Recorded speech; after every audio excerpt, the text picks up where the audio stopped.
नदीम अफजल चंद साहब Pakistan peoples party के senior रहनुमा भी हमें ज्वाइन कर चुके हैं। जरा उनसे ये पूरी सूरत हाल समझ लेते हैं कि उनकी पार्टी को कितने तहफ़्फ़ुज़ात हैं और कितने कैंडिडेट्स के साथ ऐसा हुआ है। नदीम साहब बहुत शुक्रिया प्रोग्राम में आपने वक्त दिया। ये जो इस वक्त सूरत हाल पैदा हुई है, आपके कुछ कैंडिडेट्स को आज़ाद हैसियत में इलेक्शन लड़ने के लिए इंतखाब कर दिए गए, वो तीर के निशान से महरूम हो गए, तो ये उन लोगों के साथ तो वही वाला मामला हो गया जो इस वक्त पाकिस्तान तहरीक इंसाफ के साथ हुआ है। क्या तहफ़्फ़ुज़ात हैं और इस पर इलेक्शन कमीशन का दरवाज़ा खटखटाया आपने?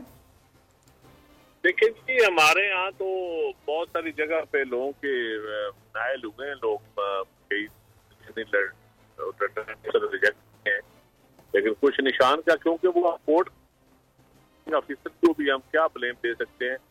ये तो अब तारीख बताएगी कि ये कैसे फैसले हुए और इसका मुल्क पे क्या असरात होते हैं। लेकिन एक बात जो है ना, वो बड़ी क्लियर है कि इलेक्शन जिस तरह होने चाहिए उस तरह नहीं हो। तो नदीम साहब, ये जो इलेक्शन कमीशन की जानिब से ये गलती हो गई या ये इंटेंशनली उनकी जानिब से ये पाकिस्तान पीपल्स पार्टी के खिलाफ क्या कोई खुदा न खास्ता कदम उठाया गया? चूंकि बिलावल साहब ने तो आज बड़ी स्ट्रेट गुफ्तगू की है, उन्होंने तो बड़ा वाज़े नून लीग पर इल्जाम लगाया कि आरओज इस वक्त नून लीग के दबाव में काम कर रहे हैं।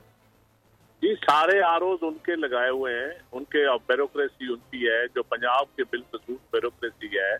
ये मोस्टली वो लोग हैं जो पिछले यहाँ उन्होंने भर्ती की हुए हैं जब वो चीफ मिनिस्टर थे, या इन्होंने उनके साथ नौकरियां की हुई हैं की पोस्टों पे, या ऐसे आरओज हैं या ऐसे ब्यूरोक्रेट हैं जिनकी फैमिलीज को नून लीग के टिकट दिए गए।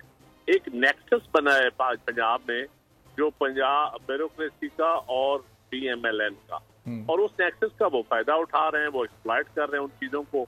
और आप देख लें, चीफ सेक्रेटरी के सारे अजीज इलेक्शन लड़ रहे हैं PMLN के टिकट पे, इसी तरह बड़े बड़े ब्यूरोक्रेट्स के लड़ रहे हैं।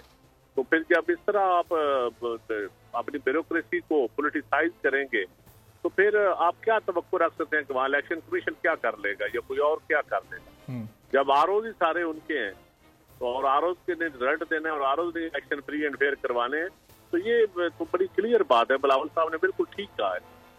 तो चंद साहब, इसका मतलब फिर अगले 22 दिन क्या पाकिस्तान पीपल्स पार्टी फिर बस मीडिया में या अपने जलसे जुलूस के जरिए ये अपने रिजर्वेशंस बताती रहेगी और फिर कॉम्प्रोमाइजिंग सिचुएशन में आप इलेक्शन लड़ने जा रहे हैं अगले? देखिए जी, हम तो 85 में बाइकाट कर चुके हैं और उसका नतीजा भी हम भुगत चुके हैं।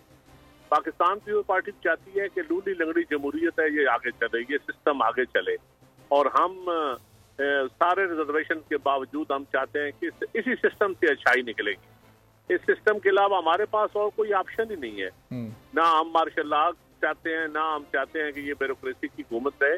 पॉलिटिकल गवर्नमेंट आएगी, जैसे भी आएगी, उसके ऊपर हम असेंबली में बैठ के लड़ते रहेंगे, हम सिस्टम की बेहतरी के लिए लड़ते रहेंगे।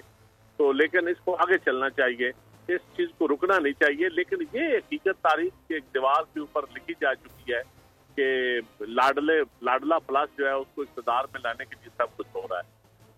ठीक, सब्सक्राइब करें और बेल दबाएं ताकि कोई खबर रह न जाए।